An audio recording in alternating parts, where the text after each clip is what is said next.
ছাত্রছাত্রীরা মিলে জলপাইগুড়ি জেলা থেকে সরস্বতী পুজো করতে চলেছি, যার মূল উদ্দেশ্য জলপাইগুড়ি জেলাকে বিশ্বের দরবারে তুলে ধরা। আমরা এবছর আগামী 14 তারিখ যে সরস্বতী পূজা হবে, সেই সরস্বতী পূজা উপলক্ষে 51 ফিটের একটি সরস্বতী মূর্তি তৈরি করতে চলেছি।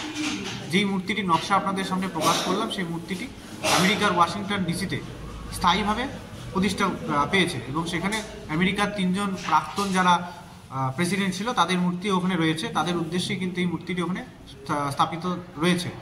তারই একটি নির্মাণ কার্য আমরা এখানে তুলে ধরবো। তাছাড়াও আগামী 13, 14 এবং 15 জলপাইগুড়ি জেলায় বিভিন্ন রকমের সাংস্কৃতিক অনুষ্ঠানেরও আমরা আয়োজন করেছি এবং তার আগে 51টি ঢাক দিয়ে জলপাইগুড়ি জেলার ছাত্রছাত্রীদের সমন্বয়ে একটি বর্ণাঢ্য শোভাযাত্রারও আয়োজন করেছি। কি আশা করছেন এবছর?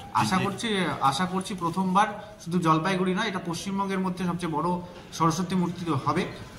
আশা করছি খুব লোকজন হবে, ভিড় হবে এবং জলপাইগুড়ি জেলাকে যে উদ্দেশ্যে আমরা তৈরি করেছি, জলপাইগুড়ি জেলাকে বিশ্বের দরবারে তুলে